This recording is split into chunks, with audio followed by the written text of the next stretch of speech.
A DEX exchange is a new type of pair matching which allows, you know, so typically if you look into the centralized exchanges which operate very, very differently, this is like without an intermediary institution controlling the funds and liquidity, they are able to work across through a blockchain or a distributed ledger, in which this case they are trying to use ESIO based blockchain.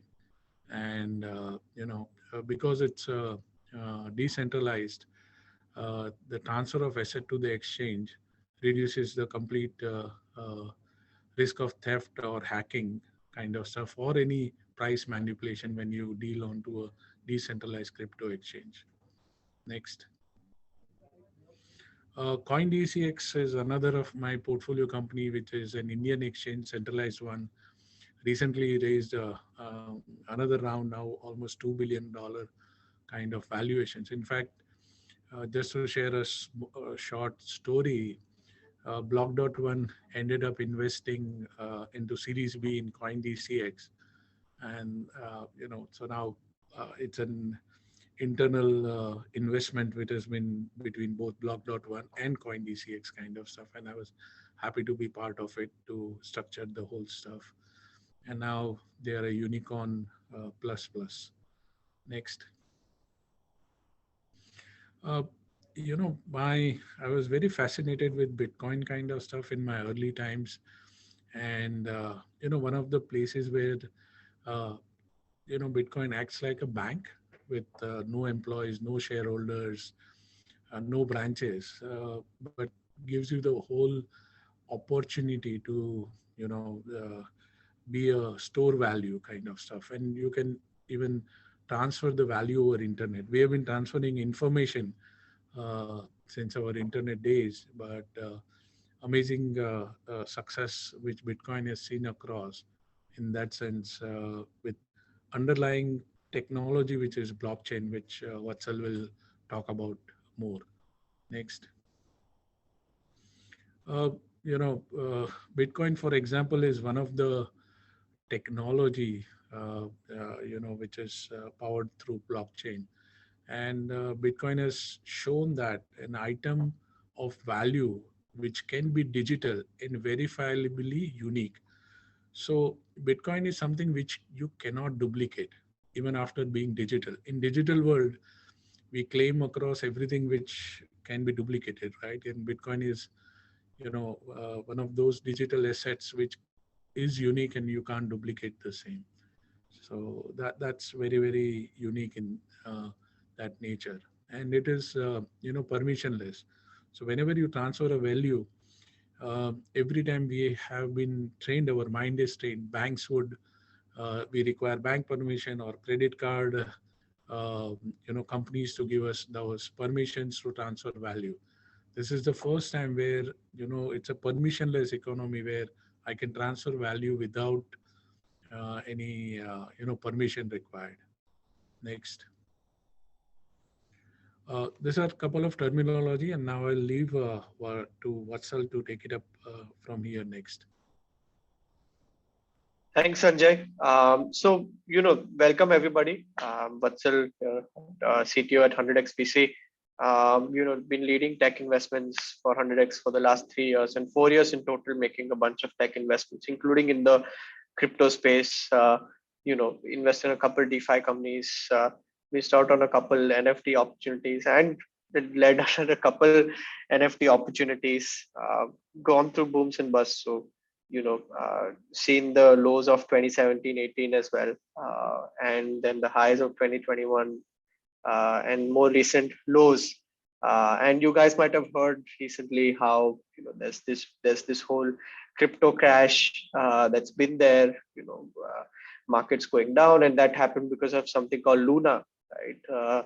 The USD Luna fiasco, which was basically, what happened was there was a bank run on a cryptocurrency.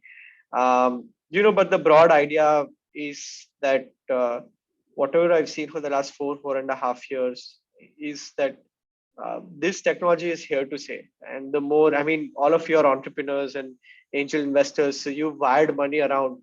and you know how tough it is to work with banks, how tough it is to move money around, to move assets around and manage them. And cryptocurrencies solve a lot of that.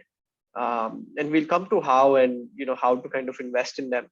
But let's start with kind of key terminology. Most of this you can read, and it's pretty standard stuff. But what is a blockchain? It's just a protocol that allows people to operate under shared assumptions and data without trusting each other, right? Which means um, we can make transactions, we can share data, we can do whatever we want without having to trust each other, right?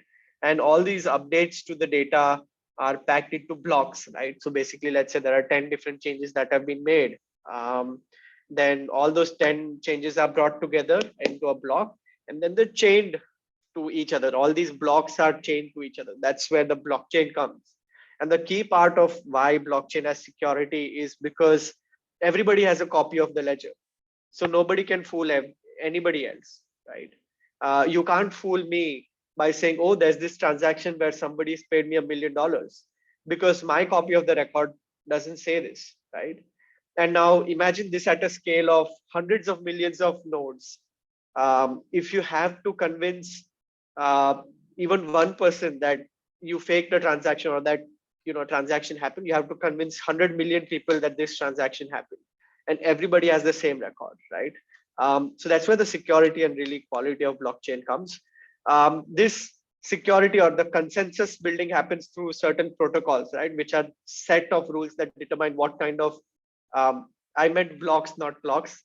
Blocks can become part of the chain and thus are true, right? So there are different algorithms like proof of work, proof of stake, which allow these ledgers, right, these copies of ledgers, to create consensus that this transaction actually happened.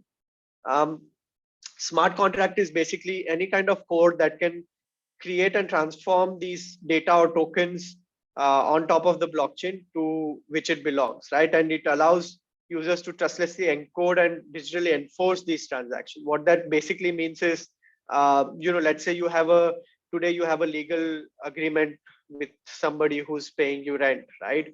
To enforce that going ahead, you're gonna have to get courts involved, this, that, get banks involved, police involved, blah, blah, blah. In the case of the blockchain, if in case somebody defaults or something happens, the blockchain, the tech automatically enforces the contract. So you don't have to worry about going through a whole system, right? It's enforced by a smart contract, which realizes what's going on, what's not going on, and enforces the rules that have been set beforehand, right? Um, and Oracle is basically, in the context of smart contract, is basically any non decentralized data source. For example, anything which is like a stock ticker, right? I mean, that's data that is generally not stored on blockchains, right? So anytime anything which is on chain, on the blockchain, but reaching out to non-chain resources like Yahoo stocks, right, for data, that Yahoo stocks is called an oracle, right? Stablecoin is any cryptocurrency which is intended to maintain price parity with some asset, so it's stable, right? Just like how earlier USD used to be pegged to the gold, right? So similarly, you can have one cryptocurrency, for example USDC, pegged to $1, so the price is always 1:1, or you can peg it to gold or any other asset. This kind of gives the consistency and the convenience of actually using cryptocurrencies to make finance transactions, right? Because if you think about Bitcoin and Ethereum tend to be very volatile, so you need stable coins to make it a bit easier for newer investors to come in. Decentralized applications. So yeah, sorry, there's a concept I've written there which I forgot to mention, which is called DeFi, right? Which is decentralized finance. It's basically a whole set of protocols which do exactly everything that happens in centralized finance. So insurance, lending, stock markets, bonds, securitization, come on, I mean, anything and everything you can think about that happens in finance happens in decentralized finance, but without any of the middlemen. All automated through smart contracts, through rules that have been set beforehand.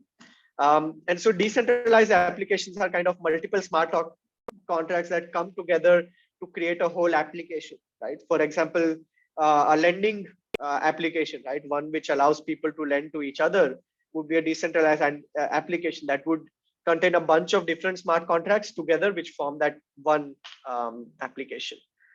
A DAO or a decentralized autonomous organization is your company. Let's say you have a company incorporated in India, but put onto the blockchain. So again, the rules and hierarchies of the company are enforced by software. You don't have to have an HR who decides kiska upar, kiska niche, who gets paid when, and ensures that the transactions goes through, who gets fired, who doesn't get fired. None of that, right? Everything is autonomous, and even the decision making of the organization can be changed, right? And we'll come to how that governance works maybe later on. A couple kind of characteristics of the Web3 space. One, atomicity. All transactions in blockchain are autonomous, right? Sorry, not autonomous, atomic. What that means is, right? Let's say as a part of one transaction, you're doing 3 different steps, right? Generally, what might happen is even if you miss one step, you're going to lose all your money in that step, right? Because the whole transaction was executed. But that's not how it works in blockchain, right? If a transaction can be created as an atom, right? So even if there's 10 steps within that, and even if one step fails, the whole thing is reversed. So only if every single transaction in an atomic transaction goes through, um, you know, the transaction is reset and you never lose money, kind of thing, right? And the second part is composability, which means that everything is API driven, right? Everything is interoperable. You can connect and mix and match. It's like Lego bricks, right? You put one above the other and mix and match and create new products, right? You use one dApp here, one dApp there, add, and suddenly you have a new dApp altogether. But yeah, let me kind of move ahead. There's already a question, but I'll take that maybe later. So, generally how we think about innovation is, okay, you build the infrastructure first and then the apps come, right? You build the internet and then people start building the websites. But that's actually not how innovation has happened historically. What's happened is somebody creates the application first on whatever clunky infrastructure exists. And then if those apps find product market fit, the infrastructure is improved over time, right? So the virtuous cycle looks something like this, right? Where apps are first built on top of whatever existing infrastructure. The infrastructure creaks and groans to support these new applications. And so new infrastructure is developed to support these applications. But now you have new app infrastructure. So more and more applications will be built, which push the limits of this infrastructure and go beyond, right? So if you're ever asking yourself, should I invest in infra, should I invest in app, you got to look at this cycle and see where you're at, and both kind of keep filling into each other, right? So just as an example, light bulbs were invented before the electric grid, but couldn't really scale without it, right? Or even today, if you see about it, the electric vehicle infrastructure is being built because finally we're seeing demand in electric vehicles, which was, yes, bootstrapped because of government policy. If there was no demand for electric vehicles, nobody would have. It's not like if you build the electric charging network, people would have started buying electric vehicles. That would not have happened, right? So this is kind of how the app infrastructure cycle has been for the crypto ecosystem, right? The killer app, initial one was Bitcoin with the basic infrastructure of blockchain, and people realize, okay, blockchain as an infrastructure can scale a lot more. So, Ethereum was created, ERC20. Coinbase was created as infra to kind of trade everything, which led to new kinds of applications, right? Silk Road, which was a black marketplace which accepted payments in Bitcoin. Tokens, ICOs started happening. Roulette, VDICE, CryptoKitties, one of the very first examples of NFTs, etc. Now all these applications happened, and then suddenly you're realizing, okay, applications are scaling, but infrastructure is creaking, right? Ethereum does not scale. We don't have standards for certain, like NFTs did not have standards back then. So, new standards started coming in, like ERC 721, which is the standard for NFTs. You got a lot of lightning chains, side chains, block stack, etc. Right? APIs were opening up, Web3.js, which allows for better front end development. So that infra was built. And then more recently, while this is not an updated image, more recently we've seen a real rise of NFTs, of DeFi, of the metaverse, right? And so with that rise of those apps that are coming, like Axie Infinity, etc., we're gonna see another set of infrastructure and tools come about to support those apps. Correct. So that's kind of how the cycle works. Um, so the FAT protocol thesis. So, just to pause here, from an investment perspective, right? As an investor, the way to look upon, which I've learned, these are my basics kind of stuff, which will be easy for all of you to understand. Typically in Web 2, internet world, for example, the value is in, let's say, Gmail or Hotmail or those applications, right? Underlying protocol was TCP/IP, where it was trying to, or sorry, SMTP, where it was trying to send out those mail from one mail exchange to other mail exchange. We didn't have any value for the protocols, right? Protocol का कोई value नहीं है. Value is in application layer. Whereas in the blockchain world, everything, all the value derived is in protocol layer, not in the application layer. So anything which is infrastructure or protocol is got a value. So when you are investing into any startup, and if it's creating any protocol or infrastructure, L1, L2, various layers which Vatsal will explain, the opportunity exists in the protocol layer. Application layer has got very limited value in the crypto world, while it will increase across, but the next possibly 3 to 5 years, it's all about building the infrastructure. Next. So basically, all the wealth is stored in the protocol layer. So more applications, if built across, the token value of that protocol increases. So if, let's say, a lot of apps are built on Ethereum, the Ethereum value keeps on increasing. It's a self-serving stuff. So the idea is, in blockchain world, you always talk about fat protocols and thin application. That's where the value is. So if you see a startup which is talking about creating a protocol, you should look at that very seriously. Next. So one part which is very, very different than the Web 2.0 to Web 3.0 is, let's say today you have your account on Facebook, and a lot of data has been put over there in Facebook. Now somebody creates a very equivalent system like Facebook. You will not be able to transfer the data seamlessly from Facebook to that one. It's a very tough. The whole moat of Facebook is that they lock in your data. Whereas today, the data. Let's say I'm owning a Bitcoin from one wallet, which is an application. If I'm, let's say, on CoinDCX and I would like to switch it to WazirX, I can do seamlessly. I don't have any problem, right? On a click of a button.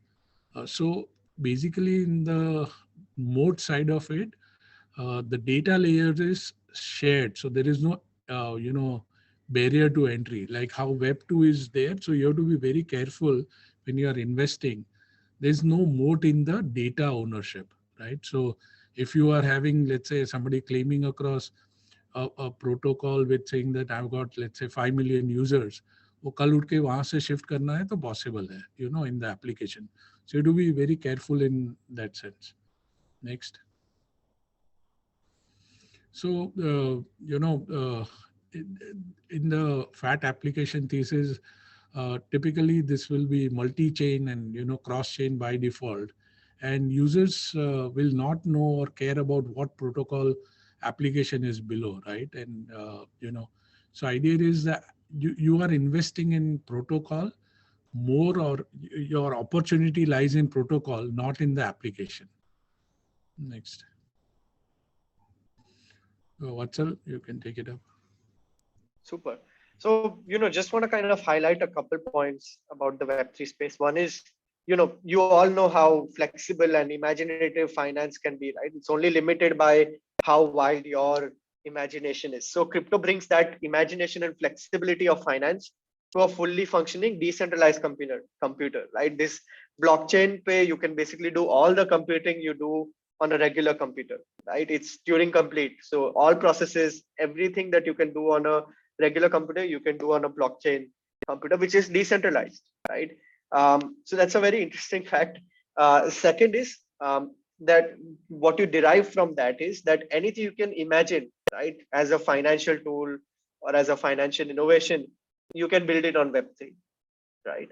Um, Very doable. So very rarely is there a question of can this be not built unless it's at, like Sanjay describes, right? At the protocol layer, there's an issue. Otherwise, as an application, anything you can imagine can be built on top.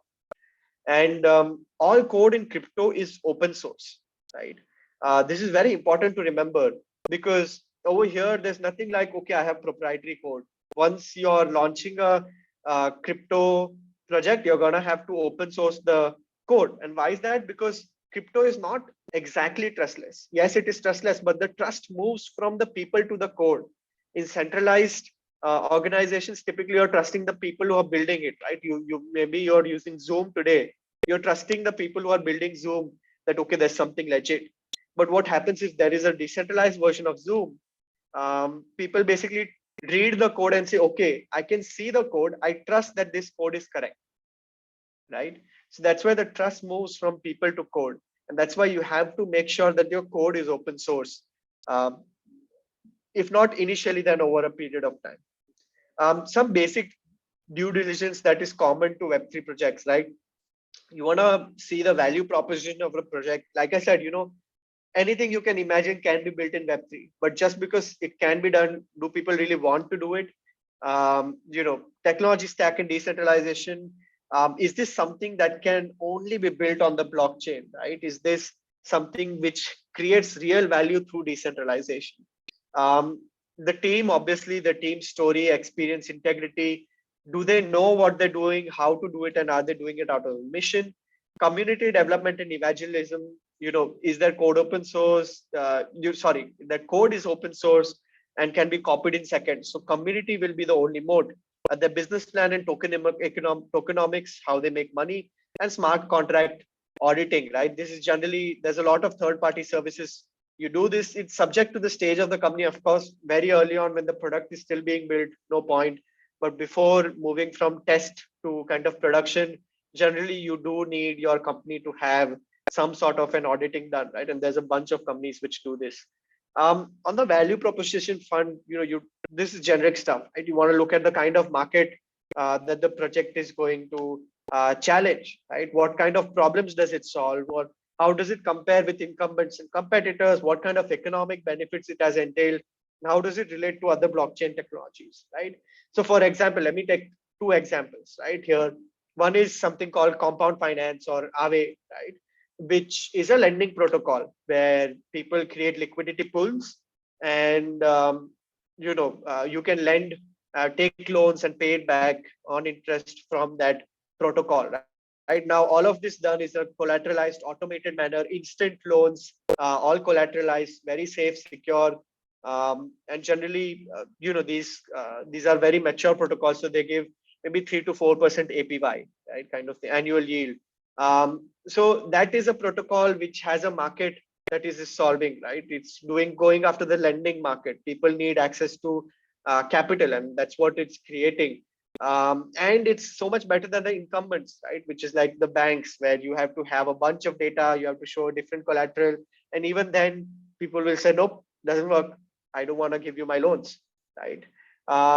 So that is somewhere where the value proposition is clear. On the other hand, maybe somebody out of the good of their heart, wants to keep all the let me take pharmacy, right? Okay, ये medicine का पूरा track रखेंगे. Where did the ingredients come from? Who manufactured it? Where did it go next? How did it come to the retailer, etc.? Keep track of all the, the whole supply chain of the pharma products, which is great from the good of your heart. You're trying to do something, but maybe the market doesn't want to accept it, right? Pharma companies don't really want to accept it. Doesn't really solve any problems for them, and just in general it won't work, right? Kind of thing. So you gotta obviously, just like a general business, look at the value prop and make sure it really makes sense for the blockchain and decentralization ecosystem. That's where, blockchain network and its community relies on basically two aspects, right? The business model of the contributors, miners, developers, stakeholders, liquidity pools, and the decentralization technology, right? So you want to make sure that this project is uniquely enabled by blockchain technology, right? For example, the lending bit, it's uniquely enabled only through blockchain. Otherwise, it would have been very tough to do in centralized finance, because as soon as you do it, suddenly regulators are coming after you. Bhai, kya loans de rahe ho? What are you doing? Does this solution need to be decentralized? Absolutely, right? Can it be a centralized database too? For example, that pharma product we talked about, that could possibly just be entries in a database, right? It doesn't need to be necessarily centralized, because not everybody cares about having that ledger on their hand. And lastly, what are the fees for executing transactions and how do they compare to centralized solutions, right? This is very important. Unless the economics make sense, it's not going to make sense for people to be using this over a centralized solution, right? It doesn't matter, how fast you can disperse loans, unless you're giving me a better interest rate than the centralized finance, or something which is better. It's going to be very tough to win.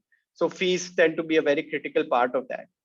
On the team side, obviously you're looking at experience and success stories. Some of these team members might have had experience and perhaps success stories in the context of the project.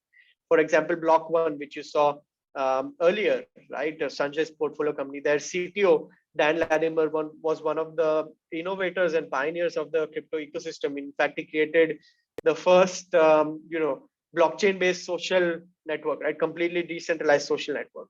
So that guy has experience and success in building in the Web3 space, right? Integrity is very big. Team members should have no questionable background, positions, or conflict of interest that could compromise their work. This is obviously important because crypto is it's unregulated, right? So it's open to a lot of people trying to scam others. So you got to make sure these people are integral. Maybe that's the word. The team should have a network which is consistent with their mission, right? This is a good sign of seeing if the team really gets it. Let's say if I come to you and I start talking about angel investing, but all my friends and all my relations, everybody I know is into manufacturing, then I don't have any credibility to be talking about investing. By the people I hang with, the posts I'm putting on LinkedIn, etc., are nothing related to what I'm talking to you right now, right? But similarly, if a founder comes to you who knows a bunch of other Web3 developers, who's been part of the ecosystem, knows other people in the ecosystem, right? That really gives you confidence that, okay, this is not a somebody who's just dabbling. Right? This is somebody who really cares and who wants to be part of this, right? And kind of adding on to that, you want to make sure these team members are building out of a mission to see the world change, and not because they believe Web3 is where the money or hype is. You will see a lot of founders, especially over the last 12 months, a lot of founders have gone from traditional businesses to Web3 businesses only because they see this is where the money is, right? Not because they believe this is a mission, right? Or this is something they believe should happen. It's just because they see, okay, if investors are investing in this space, this is where the money is, so we'll start talking about Web3, metaverse, etc. Ideally you want to stay far away from those founders. This is kind of a good way to gauge team experience, right? So Vatsal, we have 10 minutes and then we'll open for Q&A. Sure. I'll run quickly. This is a quick way to kind of gauge team experience. This is the GitHub. Up is the GitHub contribution graph. More greens mean more contribution, more development of somebody who's an actual blockchain dev, and below for somebody, a founder who was trying to position himself as a blockchain dev. You can easily see that the other guy knows a lot more about code. And finally, you want to look at community development and traction, right? Kind of thing. Like I said, right, in Web3 projects, most of the source code will be open, right? It's open source. Your moat is largely not going to be the code or the algorithms you're building. It's going to be your community, your moat, your evangelism you're able to build. right? So the better you are at building community, getting people to become part of your cult, for better lack of a word, the better chances of it being a good company. So ideally, you want to look at the project's Discord for their engagement and the repositories for external commits. Business plan, this is standard stuff. I'll kind of move ahead from here for now.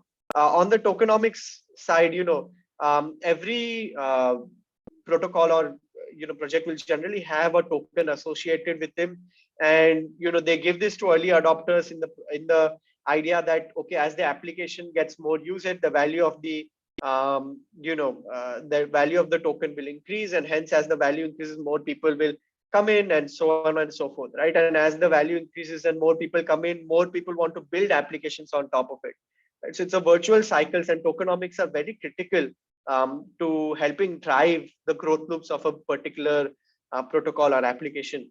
The goal of any tokenomics of any product or project should be that through its incentives and policies to ensure that the protocol grows sustainably and safely over any individual's objectives, right? In the end, even if I'm an investor, the tokenomics should work in such a way that the protocol itself grows. It shouldn't care about, is my ownership maximized or is my return maximized. The idea is to increase the size of the cake and create incentives that help us do that.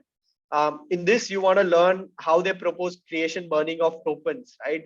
How do you propose limiting or growing the supply? Because you don't want an unlimited supply as well, which anybody can just create tokens out of nowhere. But you also may not want, extremely kind of fixed supply depending on the use case. Obviously, critical to understand the incentives they give to stakeholders who are creating the value. For example, liquidity pools people who are lending through these protocols, right? People who are giving their assets to be lended. Are you paying them 2%, 4%, 5%, whatever fees? And what are the fees they want to charge users who are deriving, so people who are taking loans, right? What are the fees you're charging from them? And you also important to understand how, if the parent company earns from the protocol, right? So is it just that they get this initial whole blast of tokens that they carry over a long term, or do they keep do they become a stakeholder who creates value for the token as an initial, whatever it is? I try to kind of understand on that front. There's also governance tokens, which I'll just run through quickly. Basically, many applications will over time create a DAO, a decentralized autonomous organization, which will govern the rules of the protocol rather than a centralized entity, right? So instead of block one running EOS, now today they have an EOS network foundation, which is a DAO, which governs the rules of the protocol, right? So everybody will hold governance tokens, and basis the governance tokens, there are consensus mechanisms which you can study and deep dive, but also you want to understand how voting takes place, how consensus building takes place. There's no generally right answer to this. There's a lot of research going on and a lot of learning happening. Let me just quickly run through sectors. So these are a few sectors that you will see coming out of India. L1 and 2 protocols are basically just people trying to create new blockchain ecosystems. L1 protocols compete with Ethereum or Bitcoin as, I'm the number one. And L2 protocols build on top of Ethereum or BTC, building certain benefits. For example, Polygon Matic, if you've heard of them, they're built on top of Ethereum as a L2 protocol to enable faster transactions, or Lightning on top of BTC. In these cases, you need very, very technical founders who have knowledge of systems programming, because this is OS level core programming.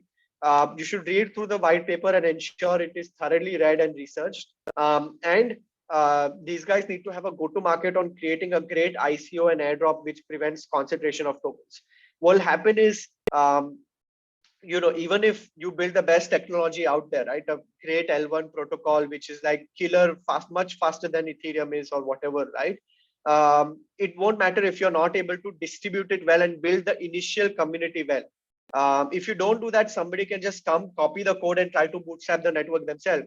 And if they work, their network has done it, right? They've won. So if today you're able to take Ethereum source code and directly create a network larger than Ethereum, then your code will work win over Ethereum, right? So that GTM is very critical. There'll be a lot of other type of infra businesses, for example, wallets, bridges. These are very tough to invest in. Most of these are very fungible. So you need to understand how they will build a moat. And this is a very important question to ask. How will they make money? Also very tough, right? For example, MetaMask does not really have a moat, but they help they make money by helping users buy, sell tokens at the cheapest prices across exchanges, right? So once you own, let's say 10 ETH on MetaMask, and you want to buy a few USDC, you can just ask MetaMask, it'll check hundreds of exchanges and find you the best price and get it to you. In decentralized finance, basically, like I said, it's a clone of everything that happens in real world finance. So just a few things to look at, founders' ability to create liquidity pools. This is basically, you need to reach out to a lot of people who have access to capital and ask them, hey, can you provide that capital as liquidity to my protocol, right? Very few DeFi protocols will actually use external liquidity. That is, own liquidity, right? Will have their own liquidity. They'll use external. So you can keep lending your ETH or whatever through that, right? Second is the algorithms behind the incentive fee structure. Basis supply demand, most of these, fee structures keep kind of moving around, right? So if they're able to innovate along those lines and create an initial network, it's wonderful. Composability is critical. How are the founders thinking about composability? Why is this important? Because when you launch a DeFi application, it's just an application, right? But once people start using it and mixing it, for example, there's a concept of flash loans in DeFi, right? In lending, where you can have an uncollateralized loan just for the lifeline of a transaction. Now, on top of that flash loan, somebody built an application which allows you to buy and sell. I mean, create, basically use arbitrage between two exchanges for the same coin and take a leverage position within that transaction. So I know in this exchange, I'm getting something for 5 cents less, and I'm getting this for 5 cents more here. So I'm going to buy from here. I'm going to create a leverage position on top of that, and then I'm going to sell it here, right? And all of that happens in one transaction. So I don't really lose money. So that allows me to kind of compose a larger application out of the smaller application. And suddenly the application has become the infrastructure, right? So composability allows applications to become infrastructure, right? And finally, Vatsal, have they thought about— interrupt? Yeah.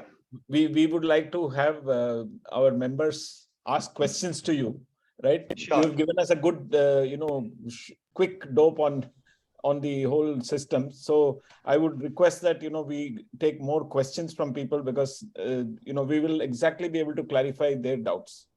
Yeah, let's do it. Yeah. So I think most of you have got your mics on. So anybody who wants to— Ajay has asked a question: how does regulation play a role in DeFi, and what would need to happen so that regulatory risk is low?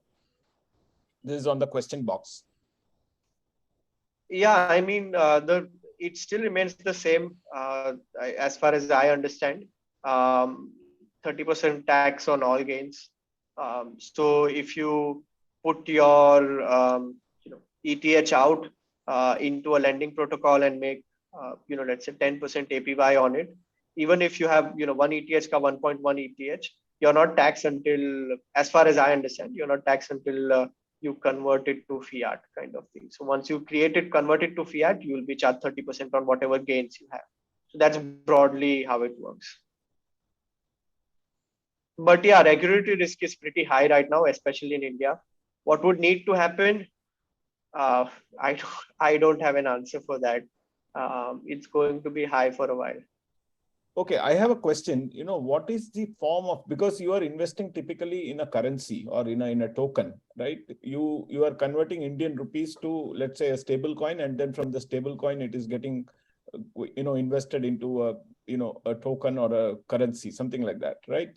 So from an Indian, angel investors point of view, where we write a check, right? How does this whole thing translate to us owning a token or a currency?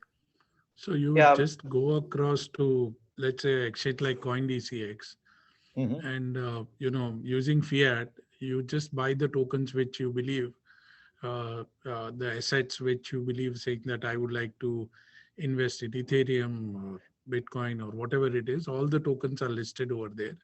No, you can buy I'm talking about startups. Startups which don't have a token, but which require investment. Today, if we write a check to a blockchain startup, it's not working, isn't it? No, you can invest into blockchain startup like in how equity you are investing. They will give you equity, and you will have shares for that blockchain startup. But most of the blockchain startups are all domiciled overseas, isn't it? Because of Yeah, we don't have any yeah, but idea here is you invest overseas into those company and own shares. You need to understand, Hari, in terms of how are they going to make money. What is the token economics. So for example, while they will be distributing tokens and creating that community, how is it that the company will make money, right? ICO route is now gone, kind of stuff. No longer ICO is working out. So what is the way that they will do the airdrops? How will they build community? And are you going to the company is going to, what is the roadmap in terms of their business and how they are going to make money? Because unless they are going to make money, you are not going to make money as an investor. right. So what you're saying is we can straight away invest in Indian rupees and take equity or a convertible or something in a blockchain startup in India. It's Yeah, possible. in India, overseas also, if they are Okay. in overseas We can domicile, invest you through can, the RBI yeah, route. Okay. right, Okay. LRS. Okay. So, Anybody so else? Hari, I had a follow-on question to, Yeah. yeah, Hari, I had a follow-on question onto the original question on regulatory stuff that I asked. So if there is a decentralized finance and it's peer-to-peer lending, and let's assume it scales dramatically, um, will the central banks, will the government not intervene? How would that play out from investor perspective? If the value of the company, which is lying on the fact that there is a huge amount of people who are actually utilizing this as a service, See, there will always, eventually there the is, government steps in. no, so nothing denying on that. Future is unpredictable and which will become a giant. But idea here is from an investor perspective, you looking at what valuation you are entering and at what valuation you would get an exit. If the company is going to be that huge that, it's going to matter to a big regulator and the regulator is going to step in, then I think we have a home run kind of stuff. So I would love to have those kind of companies in my portfolio. So let's look at we are angel investors. We'll be putting in small checks. And if the opportunity scales at that level, this is like the best outcomes which we can expect. But yes, regulator, it is unknown space. We are not sure how it will work out. But DeFi is here to stay and DeFi will grow. So more the opportunities you can find to invest, nothing like it.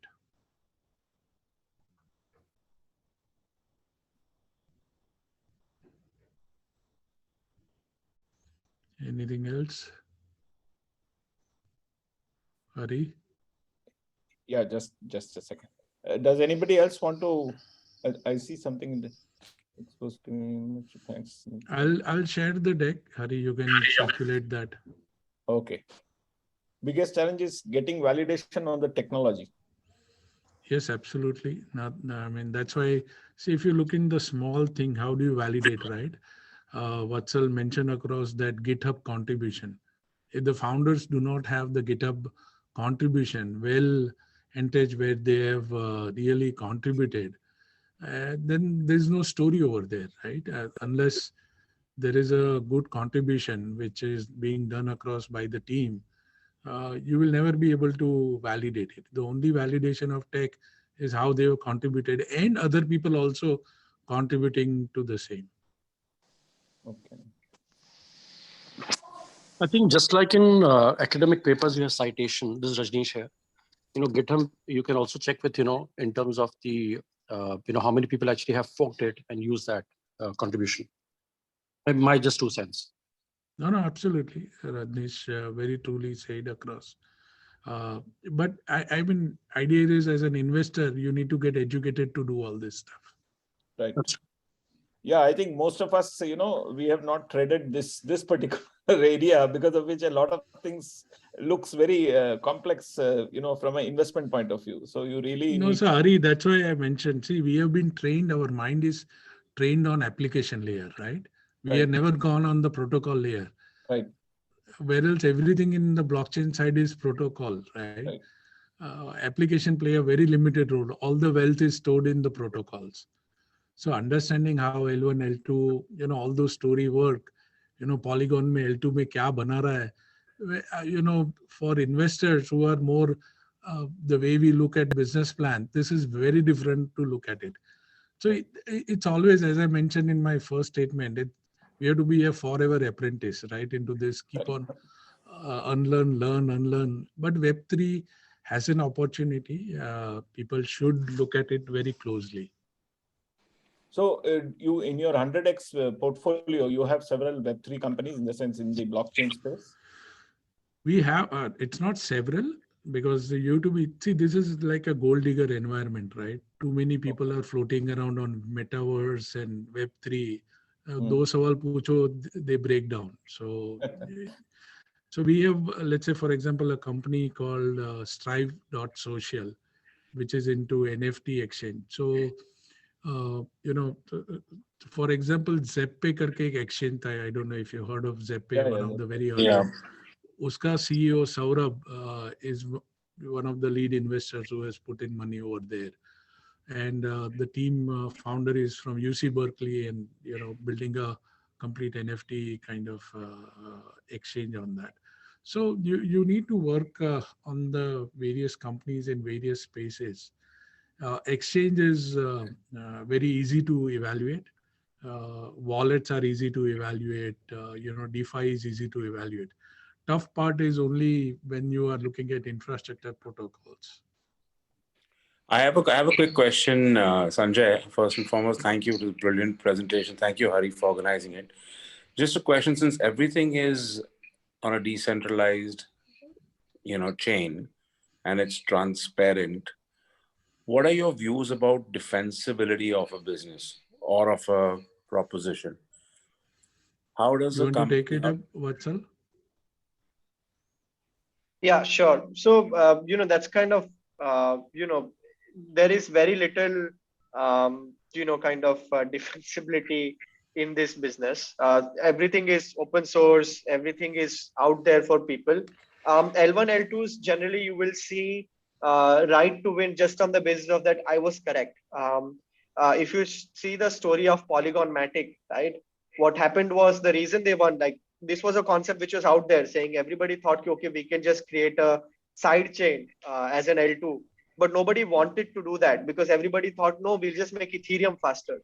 These guys bet big on it, executed on it, and showed that people wanted a side chain. And so that's how they won, right? So the code was out there. Anybody else could have built that side chain, but it was their ability to put conviction and showcase that this is the right solution. Parallelly, In fact, for me, just to share, it's my anti-portfolio. तो वो लोग ने pitch करके गए थे Matic का, and I was like, अरे क्या side chain बनाएगा, and I ended up not doing it, but just to share as an anecdote. Similarly, if you see, DeFi protocols, a lot of them have value because of the community they're able to build, right? Because of the ease of use they're able to build, right? So Aave Compound, they win because they have high liquidity pools, right? So lots of liquidity pools, lots of money available, lots of stability over time, right? Kind of thing. So the community and ability to build conviction and push that conviction something else, then evangelize others to go around you, is your right to win, right? So community 100% is largely the biggest mode. Obviously, ability to execute matters, but that's where I would say the kind of right to win largely stays. So in India, we must be having millions of wallets now, no? Cryptocurrency wallets. A few million wallets must be existing. Easily. Because you have got so many Indian exchanges, in the sense they're all operating and they're all seeming to look to be doing very well. Yeah, absolutely. Okay, if there are no more questions, on behalf of all of you, I would like to thank Sanjay and Vatsal. It was great. Thank you once again. It Sure. was brilliant. I'll Thanks a share lot, the Sanjay. deck. Sure, sure. Thank you so much. Great session. Thanks, everyone. Take care. Okay, bye. Thank you. Thanks. Bye-bye. I'll share the deck, Hari, with you. Yes, yes. Thanks, Sanjay, once again. Okay, bye. Bye. Bye.